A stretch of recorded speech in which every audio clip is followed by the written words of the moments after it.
Good morning. Good morning. The two documents I have provided for you this morning include the fourth short story that we shall read from the canon of Olive Sr., the story titled Confirmation Day. We began our study of Olive Sr.'s canon by first reading the short story The Pine Tree, which, as we discussed, by literary subgenres, is a dramatic monologue. It is a form of confessional literature.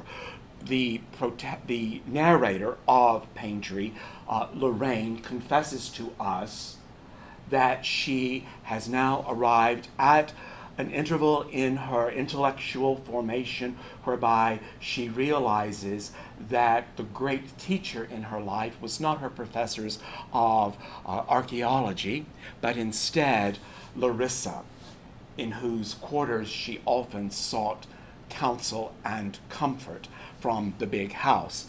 And so, by virtue of our having begun our study with the dramatic monologue, we're going to conclude with Confirmation Day, which also is a dramatic monologue. I wanted to give you as much exposure as I can to Senior's canon to show you her virtuosity and her fluency among the various subgenres in prose. And also today I have provided for you a poem that will complement our study of the portrait of Laura, which she draws in the short story Bright Thursdays. We study Olive Sr. as a writer in prose, in poetry, but also as a historian. She has been very instrumental in documenting the folklore of Jamaica and one of the editors of the Encyclopedia of Jamaican History and Folklore.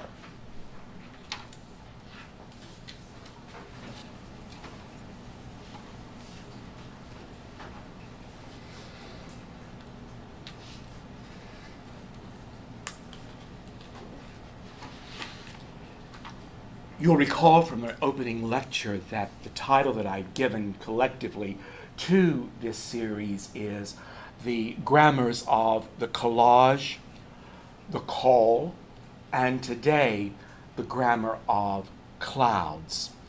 And I've chosen to complement our discussion of Bright Thursdays, this poem by Olive Sr., Colonial Girls' School. The speaker of this poem is one which also shares the posture of the 9-year-old central character whom we meet in Bright Thursdays, Laura. Laura is the daughter of a Jamaican woman, but her father is Mr. Bertrand, as he is referred to, and has, at the age of 28, become the biological father of Laura, whose mother at that time is only 17 years old. His acknowledgement of his daughter prior to his return in this particular story has been the sending of a $10 note. And what's very painful, I would argue, in this portrait of Laura that is drawn by Olive Sr. is that repeatedly Laura is referred to in what I would describe as the nomenclature of the inanimate, of the impersonal, and of the abstract. Whereas her mother has named her Laura, and whereas her grandmother, Miss Christie, will refer to her as Laura, it is this unrelenting succession in the references to Laura which suggests that she is more than the other. She is inanimate. She is abstracted. She is referred to in the language of abstraction. She is referred to as Bertram's mistake, and then referred to as Bertram's stray shot. The funny little thing, a neuter noun, not even suggestive of the anthropomorphic, a lump of clay molded into something satisfactory. Lump of clay molded into something satisfactory. She is a protege, to be polished. She is referred to in the possessive pronoun of her grandmother, my little adopted. And that is how she is introduced. Not as my granddaughter or my grandchild or as even Laura, but my little adopted. Not only the possessive pronoun my, but this impersonal reference to adopted. And in the final nomenclature, she is referred to by her father as the second coming, his return to the island.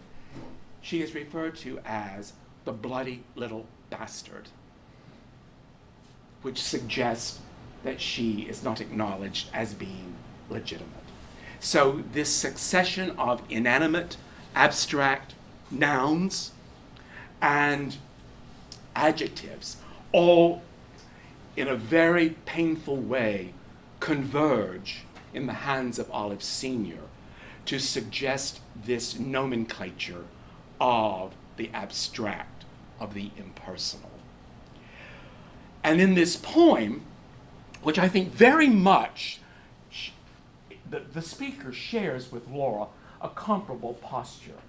The speaker of this poem is one who has been sent to a colonial British boarding school, in which the curriculum would be that of the colonizer. And whereas the history and the folklore of one's native land is not taught in the curriculum. And in the story Bright Thursdays, there is this reference to how the grandmother wishes to polish the protege. And I find the use of that verb quite significant in two ways. To polish the protege is to mold the protege and to shine the protege in the graven image of the polisher. But we also know that when Laura is living in the house with her grandparents, that among her educational tasks is to polish the mahogany furnish. So polish here works in a dual way, does it not? It is a part of her education in the house, and what we infer is that it is the education of one in these domestic chores. And yet, the grandmother wishes to polish her protege, or to groom her for the presentation to those to whom she will introduce Laura as my little adopted. Polish both as a verb suggesting the task of polishing furniture, but polish also as molding the little protege. And when one polishes the mahogany furniture, it achieves a gloss. And when Laura's mother, Myrtle, makes the sacrifice to save the money, whereby she can have her daughter photographed in a formal portrait, when the portrait is delivered to Miss Christie, she notices that the matte finish that the photographer has employed in the portrait of Laura, that this portrait, in contrast to the portraits of the other grandchildren and members of the family, does not have a gloss. And that unnerves her, because it suggests that Laura's skin doesn't shine and that it is perhaps darker. What we are able to infer from the eyes of Laura as she observes the photographs in the dining room on the mahogany bureau that she polishes, and the portraits of those of previous generations mounted on the wall, that there has been within the family intermarriage, because there are those represented in the photographs whose hair is straight, who have the aquiline nose of the European, but whose skin is not pure white. And as Laura observes these photographs of her relatives and of her ancestors, how she doesn't fit into that gallery, even though her mother has taken and has her photographed in a very colonial, stylized way. Her image doesn't have the gloss that the complexion of those in the photographs have. She has been, I would argue, the object of a dual grooming. Her mother has groomed her with good intentions to make her Andy presentable to Miss Christie and Master Dolph, and in anticipation of the arrival of Mr. Bertram, the father. Her mother has not allowed her to complete any chores that require her being outside in an effort to not allow her complexion to darken. She has sewn for her very fine clothes as a result of sacrificing with her meager resources to buy fabric to make Laura clothes that make her stand out to the other peers. She has groomed her, and the intention here is to make her acceptable. But yet there has been that grooming, we may argue, of Miss Christie, a grooming that is more of a polishing, of a molding, to take Laura and to convert her into the image, into one's own graven image. And with this dual grooming, at the final ending of the story, the question is, what place does Laura have as a result of having been groomed both by her mother and by her grandmother? And in the end, the narrator says, in that brilliantly written fused syntax, which complements the breathlessness of Laura as she runs to school, Laura makes an orphan of herself. The bloody little bastard, now one who orphans herself.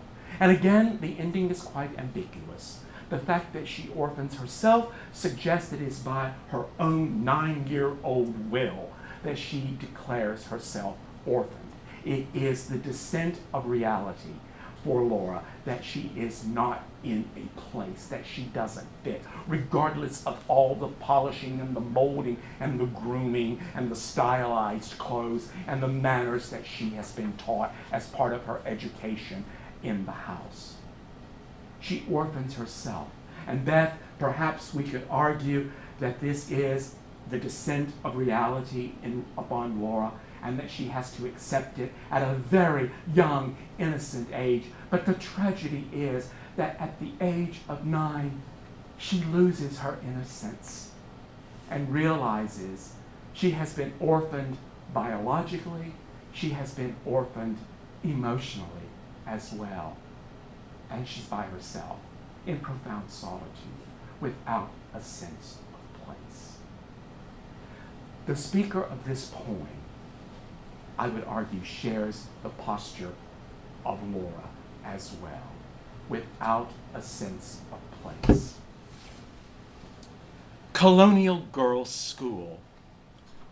Borrowed images willed our skins pale, muffled our laughter, lowered our voices, let out our hymns, dekinked our hair, denied our sex in gym tunics and bloomers, harnessed our voices to madrigals and genteel airs, yoked our minds to declensions in Latin and the language of Shakespeare, told us nothing about ourselves. There was nothing about us at all. How those pale northern eyes and aristocratic whispers once erased us, how our loudness, our laughter debased us. There was nothing left of ourselves, nothing about us at all. Studying history, ancient and modern, kings and queens of England, steppes of Russia, wheat fields of Canada, there was nothing of our landscape there, nothing about us at all. Marcus Garvey turned twice in his grave. 38 was a beacon, a flame. They were talking of desegregation in Little Rock, Arkansas, Lumumba and the Congo, to us mumbo jumbo. We had read Vachel Lindsay's vision of the jungle, feeling nothing about ourselves. There was nothing about us at all. Months, years, a childhood memorizing Latin declensions, for our language bad-talking detentions, finding nothing about us there, nothing about us at all. So, friend of my childhood years, one day we'll talk about how the mirror broke, who kissed us awake, who let Anansi from his bag. For isn't it strange how northern eyes in the brighter world before us now pale?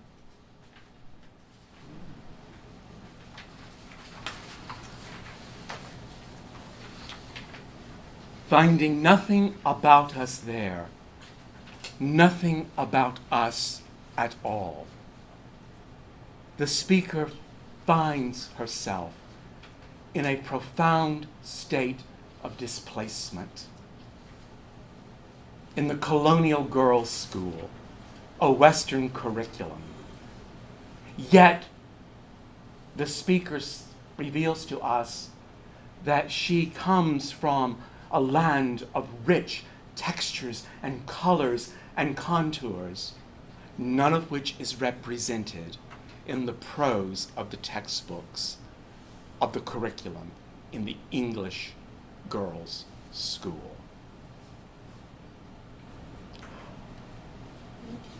Yes. I went to an all-girls boarding school from grade 7 through 12, a Catholic girls boarding school. It was sort of like this.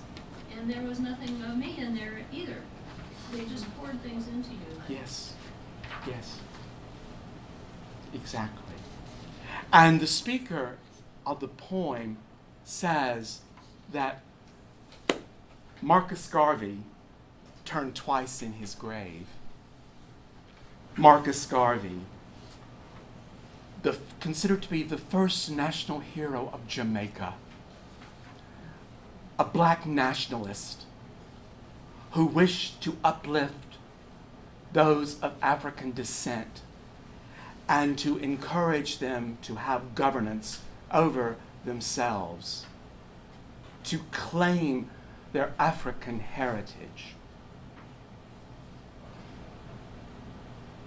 Patrice Emery Lumumba, who it's rather fortuitous, providential perhaps would be a better modifier in the context of religious education, would it not? It was just noted yesterday that the Belgian government will be returning the gold tooth of Lumumba to his sons. Lumumba becomes the first democratically elected ruler in the Democratic Republic of the Congo. But yet there is such fear among the West that he will align himself and seek protection from Moscow as they implement this new social democratic form of government, that the Belgian government and separatists and mercenaries fear him to be such a threat that they will take him and assassinate him, and they will then, so that his followers will not have the body of a martyr, his body is dissolved in acid, and all that remains is one of the fillings in his in a tooth, a gold tooth, which his assassins keep as a very macabre reminder of their betrayal. And just yesterday it was announced that the Belgian government will be returning the tooth to the children of Rachel Lindsay, who writes a poem about the Congo, an American poet writing a poem about the Congo, a poem that, from our perspective today, we can understand by the editors of the Norton Anthology of Poetry would evict the text from the collection of poems because of how overtly racist the language is. But an American writing a poem about the Congo, desegregation in Little Rock, Arkansas, These are events not in the region of the speaker's birth. They are distant events recorded by the voices and the hands of those not of the island, not of the indigenous.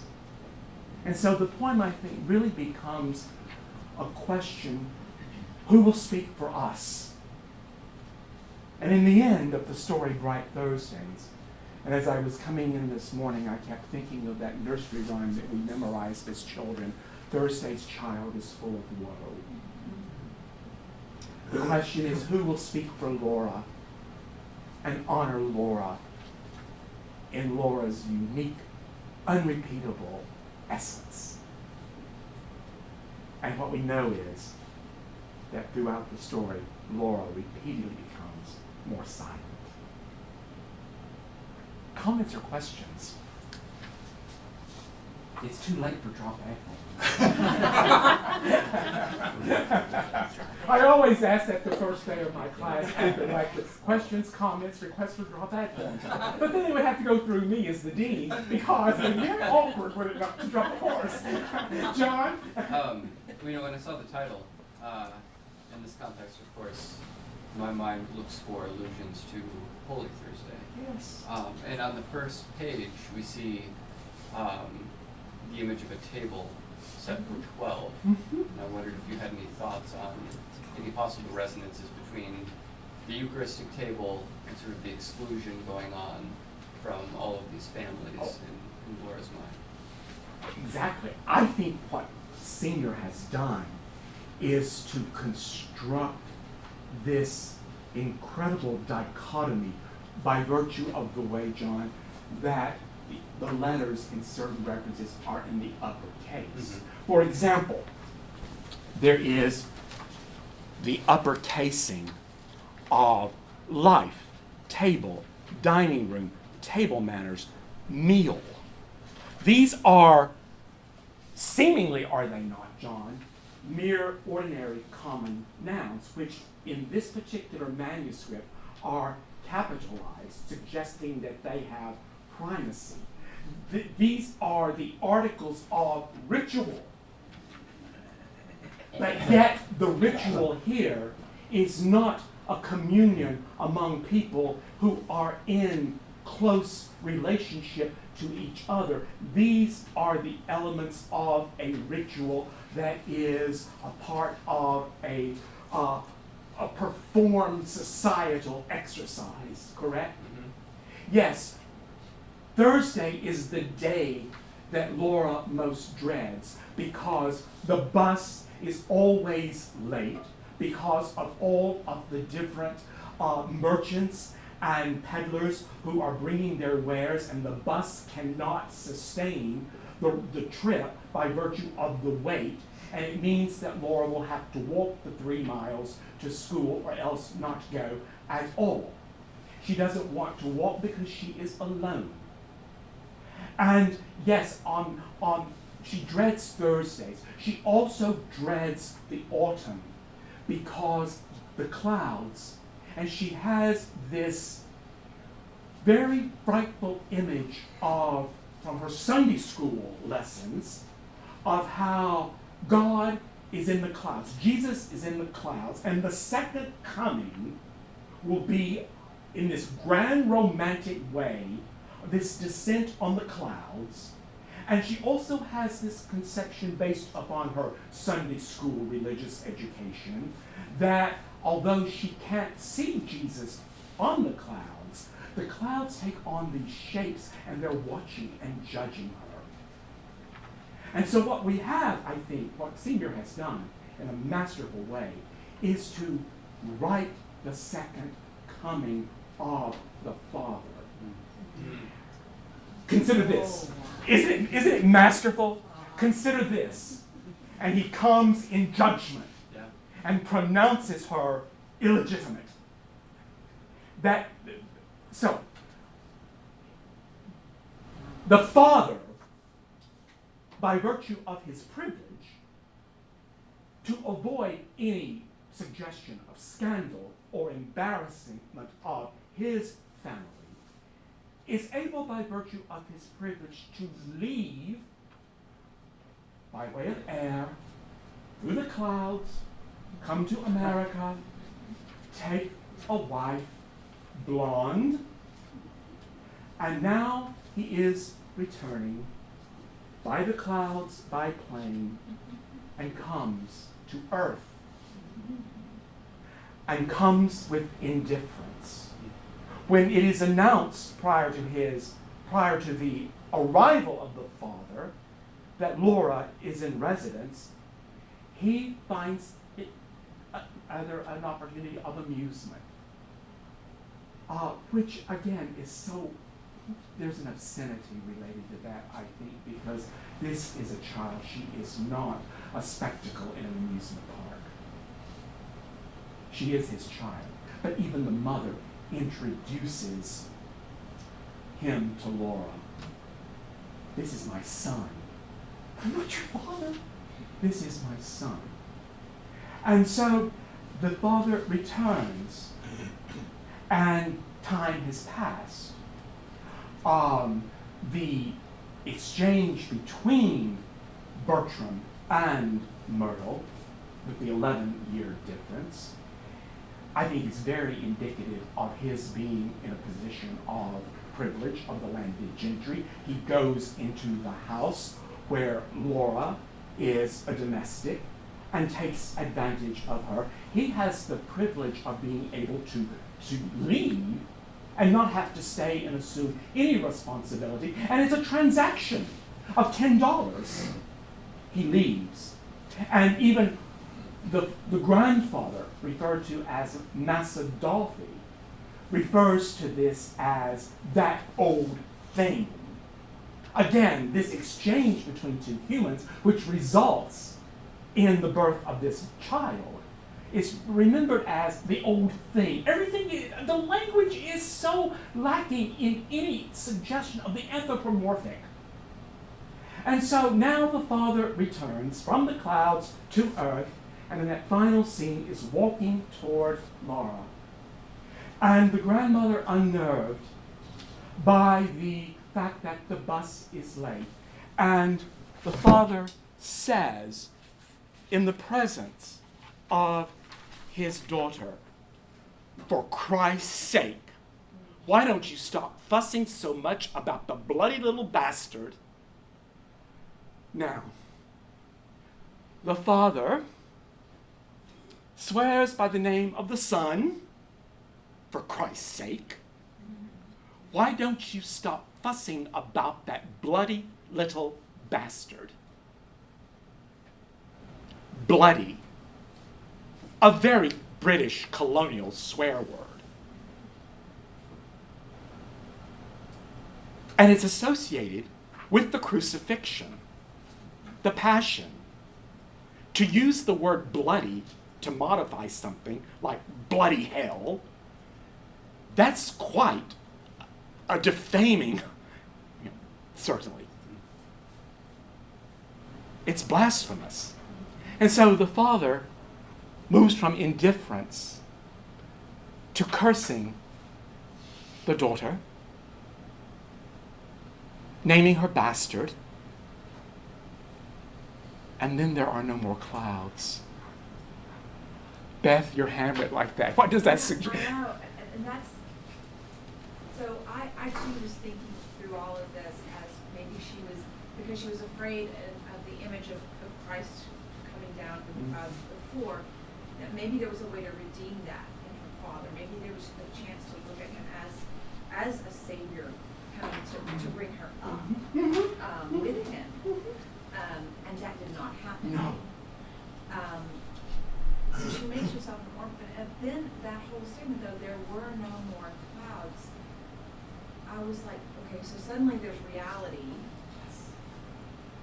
But maybe I'm just looking for the bow. But does that mean then, in that now there is reality, I have no more to even fear? Is there that in that? Yes. That's the wonderful ambiguity, I think, into which Senior, as storyteller, takes us as readers. There are no more clouds, we learn very early in the narrative that Laura fears the clouds. And the grammar of the clouds, as I like to refer to it, is associated with fear and judgment and shame and constant, unrelenting surveillance. But now the Father has come. Reality has descended. The sky is clear. There are no more clouds. There's nothing more to fear in the sense that the truth has been spoken. And the Father has come to earth. No clouds. And that's very painful. And it's so but it resonates so uncompromisingly realistic with Laura. Because heretofore, even her mother has encouraged this rather romantic conception that the Father will come, the Savior will come and take her and claim her and acknowledge her. And his acknowledgement is nothing more than he recognizes her as illegitimate. I mean, to go from Bertram Smith's shot, which is so obscene and so callous and vulgar, to bastard. And there was never reality, even with her mom. There was a glimpse of it. A glimpse. When they have meals there, it's like breathing. It's just something Yes. you do. You're not making a ceremony of it. No. There's a ritual, Right. but it is just breathing, and it's almost like the reality of that. But then that was kind of taken away as her mom began to groom her, and then Yes. she was put in a place that was not her reality. Right. There was nothing of her. When she's put in the grandmother's, Miss Christie's home, she's a domestic. She's polishing the furniture. You know, her education is learning to take her napkin from the ring. Her education is learning not to be late for the meal. Her education is knowing how to polish the mahogany furniture so that it has a gloss. That's her education. It's the education of servitude, certainly. And in the end, making herself an orphan, that comes after this incredible breathlessness that follows the declaration of the Father. When you contrast the syntax, why don't you stop fussing up so much about the bloody little bastard? And then the narrator says, Laura heard no more, for after one long moment when her heart somersaulted once, there was no time for hearing anything else, for her feet of their own volition had set off at a run down the road, and by the time she got to the school gates, she had made herself an orphan, and there were no more clouds. The way in which Senior writes that final paragraph, the syntax is as breathless as Laura's breathlessness. Jim. To me, it's such a profoundly sad story. It's hard to look for something uplifting, but couldn't the self-orphaning of Laura also suggest that it's her freedom and she's emancipated to be, for better or worse, to be who she wants? Yes. She has been declared protege to be polished, lump of clay to be molded, and then little bastard. And in a way, she does name herself. If she orphans herself, that is an act of will. It is her own act of emancipation. And with that, there is the suggestion that perhaps Laura, at the age of 9, has lost her innocence, is aware that life is not going to be a romantic story, and her father is not going to be the savior figure that will liberate her. She will have to liberate herself. And whereas we can argue, Jim, that is undeniably, the reality, and for Laura to live into that reality, that's the suggestion, I think, of hope But at the same time, it's a 9-year-old girl. And the weight of reality upon her shoulders. And then it begs the question, well, where will she go tomorrow? Who will receive Laura and honor Laura in all of her unrepeatable, unique selfhood and personhood? Who will recognize that? Who will see that?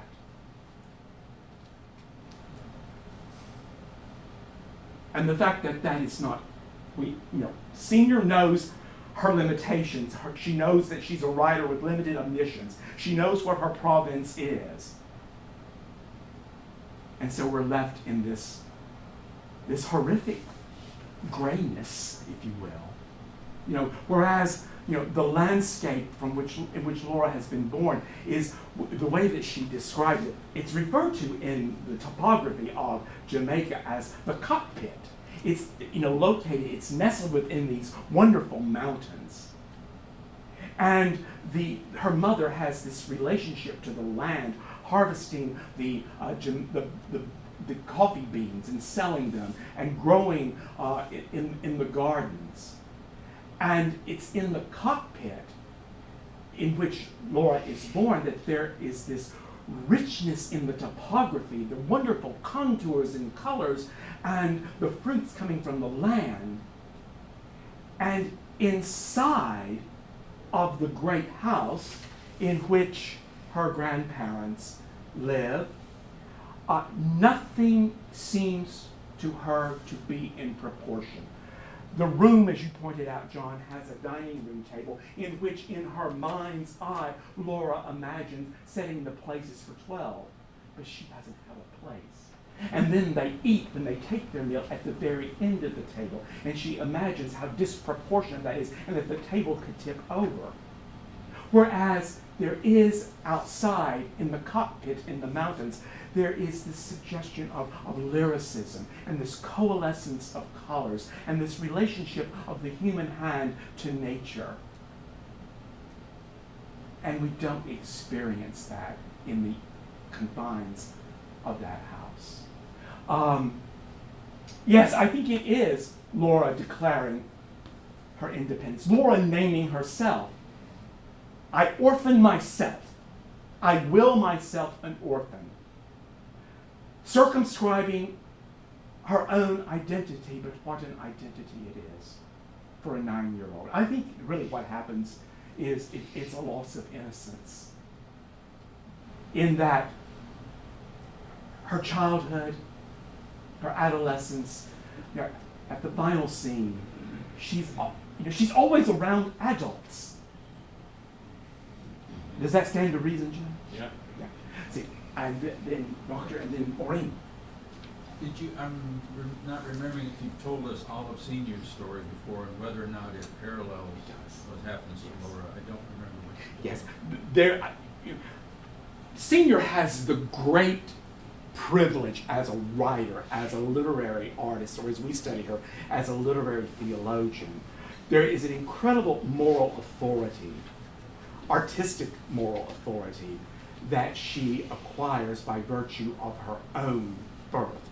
She is born the 7th of 10 children, and her parents see within her remarkable gifts and creative and intellectual promises, knowing that her father, as a farmer, does not have the resources by which to provide her an education.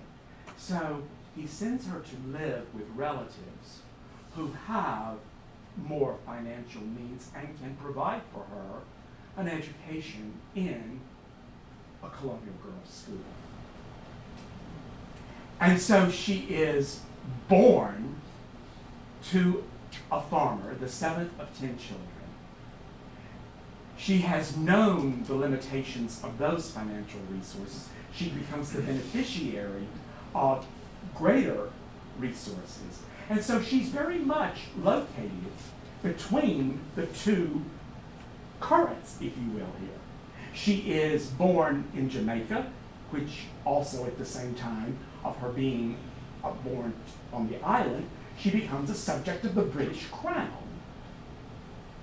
Even though Jamaica has received independence, is still a part today of the Commonwealth. The Queen of Jamaica is Her Majesty Elizabeth II. You see. And so by virtue of her having lived in Jamaica and also lived in Canada, a part of the Commonwealth,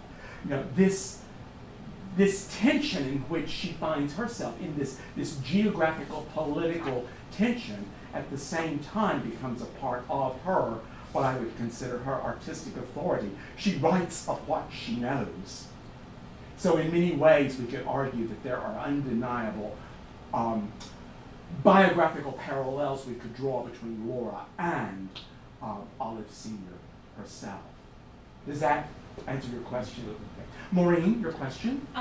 Getting back to that final scene, I just had visions of her getting rid of those patent leather shoes as she was running. Mm-hmm. Because I remember where she was talking about, now I have to wear these shoes, Mm-hmm. so walking those 3 miles would be difficult, whereas she walked much further than that when she lived in the mountains, but she was barefoot Yes. and free. Yes. So Exactly. I just thought of that as, she would get rid of those and get rid of, her ties to that. As part of that declaration, grandparents. yeah.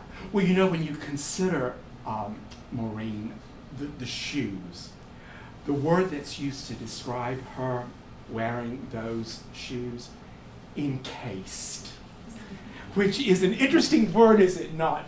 One wears shoes, one is fitted for shoes, but to be encased in shoes. But it's a very appropriate verb because Laura has been encased. And perhaps this is, Jim, a declaration of her independence from that encasement. She observes the other children as they walk from school, and they're in their bare feet, yet she can't, because that would not be considered appropriate in the grandparents' house. Encased, I think, Maureen, also, I'm glad you asked that question, because when we think of Laura's identity as it has been circumscribed for her, it is a study in encasement. But yet, in spite of the encasements, she still doesn't have a place. She still has no place.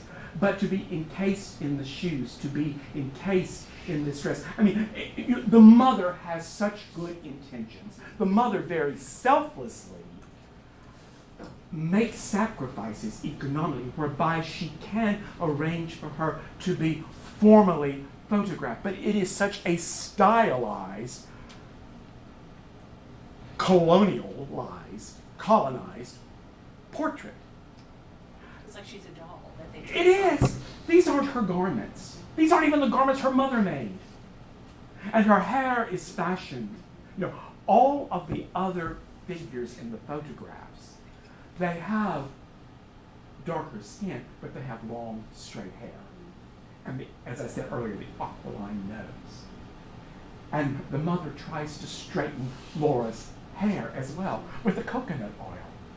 And she puts oil on her skin so that it will not become darker. Encasing her, if you will, in this image that will make the daughter presentable. The intention is on the part of the mother, I think, a good intention.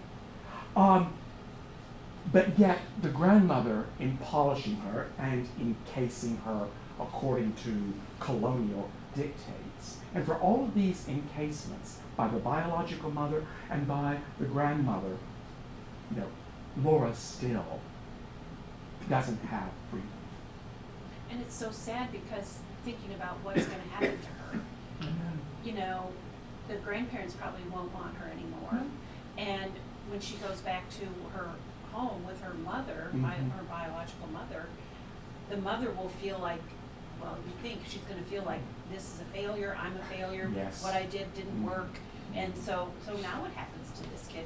She's alienated from her other siblings and the other kids in her village, so she is an orphan. The segregation, Everywhere. yes, the segregation here, Maureen, works multivalently. She's going to be segregated within her original family. She's segregated from her grandparents and her biological father. You know, this, and so the question is, you know, you're right. She's orphaned. She has nowhere. She's orphaned At 9. at 9. And I think the greater orphanage here is emotionally as well. Yes? I think the clouds, kind of when there are no more clouds, the games are all off. Yeah. And now it's just Laura gonna go out by herself somehow. I mean, that's the next book, in a way. Or Horatio Alger's story. Mhm. Type of a thing where okay, nobody's gonna help me, I gotta go do it myself. I'm at screwed and tattooed, but all that stuff, but it's, she has nothing more, none of these other things in the planet around that we have hope for this and hope for that. Right. All the clouds are gone. All the clouds are gone. And the fact that she dislikes the clouds, they're not there in the sky now, perhaps that also, Mike, is another aspect of this becoming liberated from this fear. Certainly. Does that stand to reason? I think it's noteworthy for us to consider, in reference to Mike's comment about clouds and the grammar or the behavior, as I use the word, that is associated with the clouds. And it's instilled within her from her Sunday school, her religious education. She was glad of the bus, for she did not want to walk alone to school. Now the clear summer days were ending. The clouds had begun to gather in the sky, fat cumulus clouds that traveled in packs, and in this strange and empty country became ugly and menacing. They reminded her of the pictures she used to get in Sunday school, showing Jesus coming to earth again, floating down on one of these fat white clouds. And because the Jesus of their church was a man who had come to judge and punish sinners, these pictures only served to remind her that she was a sinner and that God would one day soon appear out of the sky, flashing fire and brimstone to judge and condemn her. And until he came, the clouds were there to watch her. For why else did they move, change themselves, assume shapes of creatures, awesome and frightful, if not to torment her with unworthiness? Sometimes when she stood on the barbecue and looked back at the house outlined against the sky, the house itself seemed to move, and she would feel a wave of dizziness as if the whole earth was moving away off course and leaving her standing there alone in the emptiness. That's all of us coming out of Catholic grade schools at the 4th and 5th grade. That's every damn one of us. Well, yes, yes. The beauty of literature is when we can graft our own narrative onto the work of art. That's when it has this pulse and this vitality, and it comes into the historical present tense of our own embodied experiences. So thank you for that.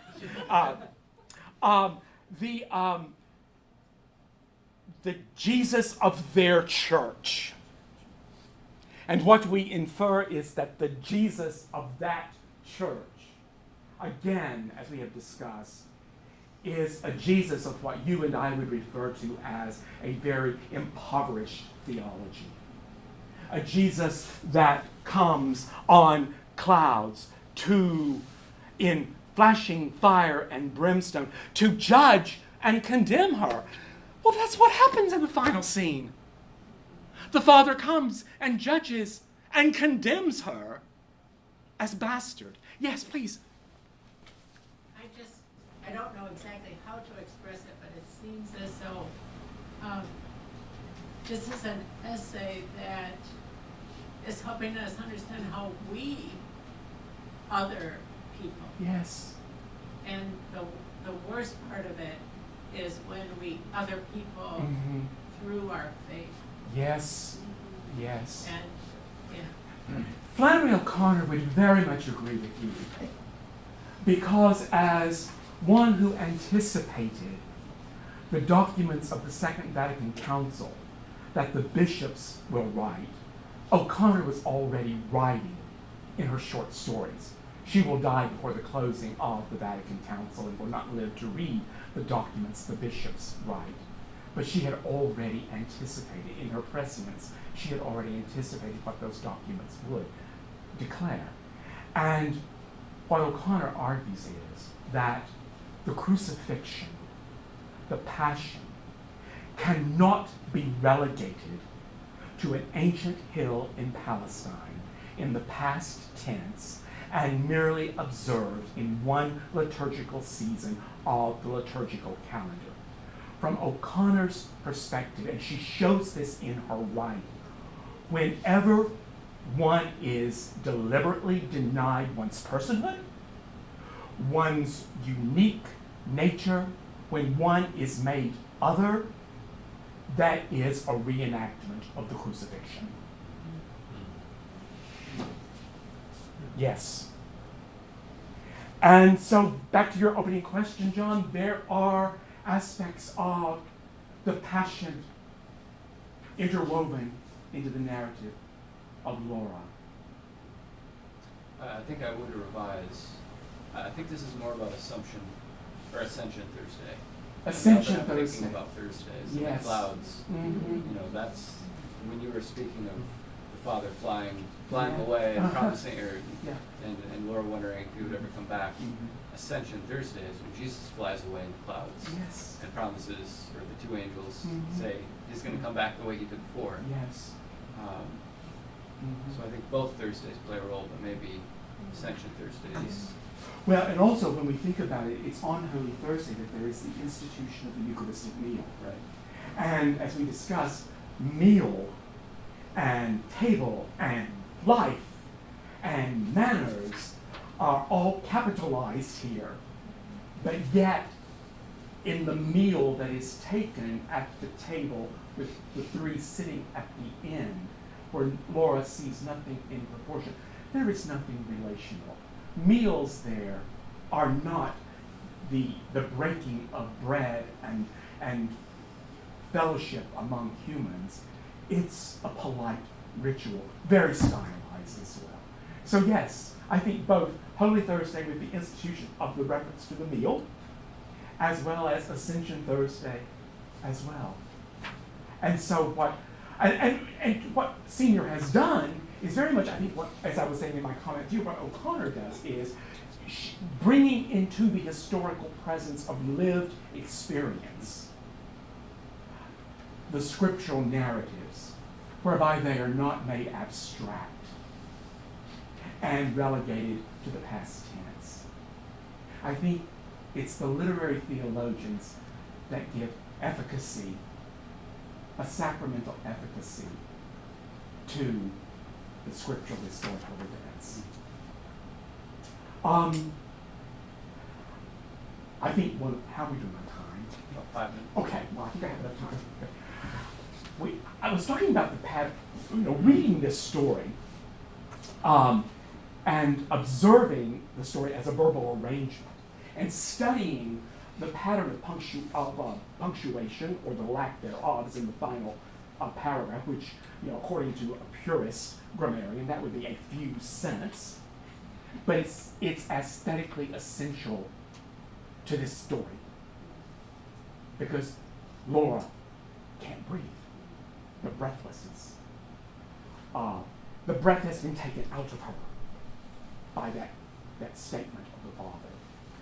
But the pattern of capitalization, what I think is absolutely masterful, and I think perhaps the real literary theological moment in the narrative, is the letter that the mother writes to Miss Christie, in which she is asking for the intercession of the grandparents. Now, when we consider this letter, what we're able to infer is that Myrtle is a woman of limited education.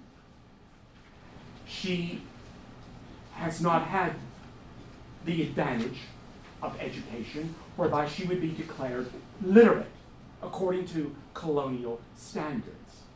But when we look at that letter, it as a verbal arrangement, I contend that it becomes a theological document based upon the way in which the words are capitalized.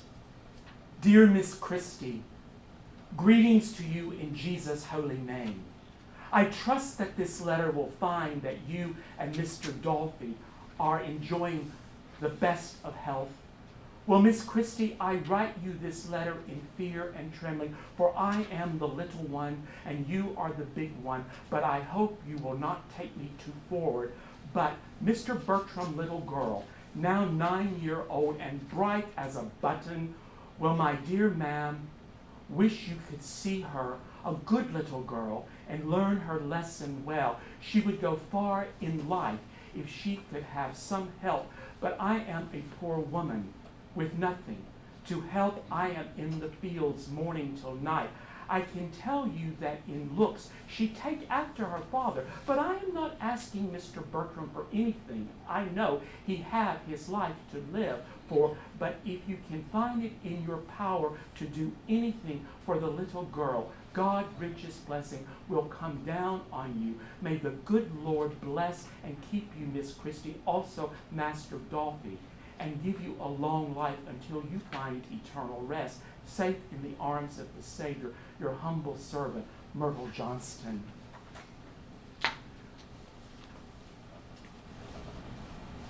We can only imagine the vulnerability, the humility, the courage required of a mother to compose this letter.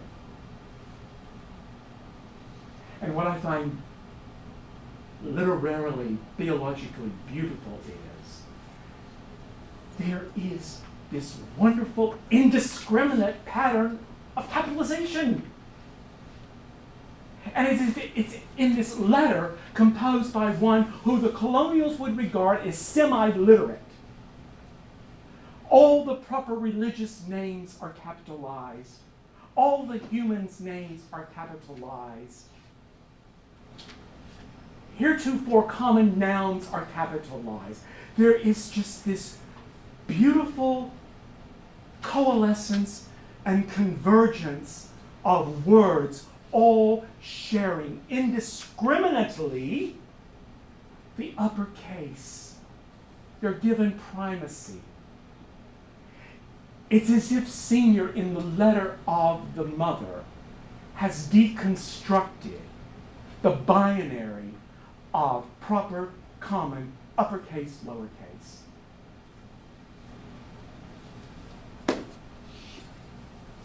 It's a prayer. It is a prayer.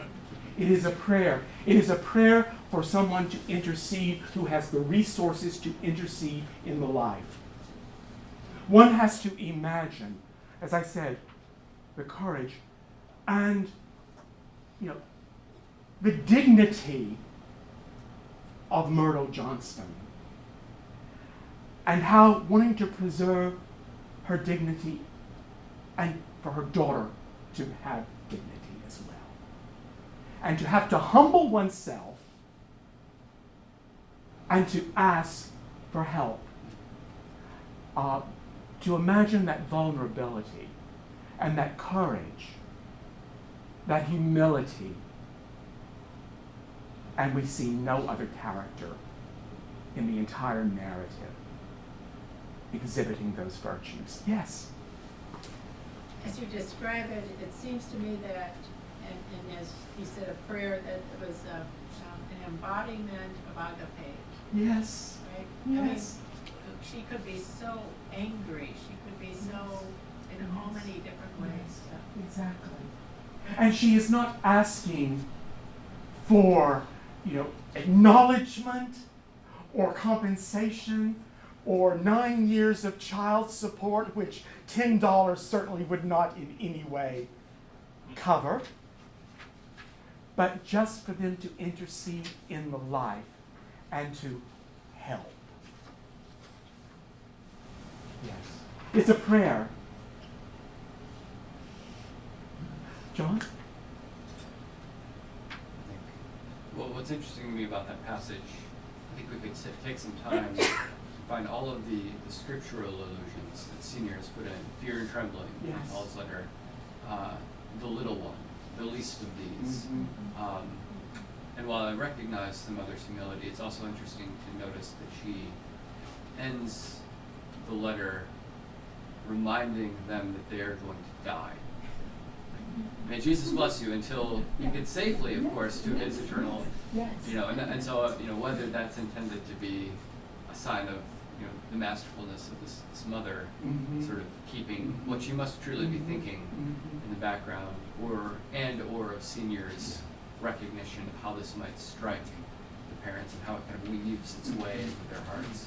It really is a masterful letter. It's and the fact that it's composed by one who would be dismissed as illiterate. Right. Which is colonialism. Yes. Right? It is saying, this is what education looks like. This is what's worthy of study. Yes. These are the classics. Whatever y'all are doing, whatever you all are doing, it's not worth studying Right. because there's nothing intelligible in Exactly. Right. It has no place in the chapter in the history of the kings and Depth. queens of England. Yeah. Precisely. And to your point, John, the fact that the mother, in writing this letter, not knowing the orthodox rules of punctuation and capitalization and syntax and formal English grammar, that in writing this letter, it does indeed become her prayer. And I think it's a safe inference for us to make that the mother has not had the advantage of the education whereby she would have become fluent in the principles of orthodox composition and grammar. And perhaps, in spite of being in their church, whoever the antecedent of the plural pronoun there is, the mother has a different understanding, I think, of Jesus and God, more than an image, a stylized, manufactured, commercialized image on fat, cumulus clouds. I think that's the theological moment, is the letter of the mother. It's a study in vulnerability, humility, and faith as well. And yet, it's from the mouth of one who would be dismissed as the other. Thank you all. I'll see you next week. We'll have confirmation day next week.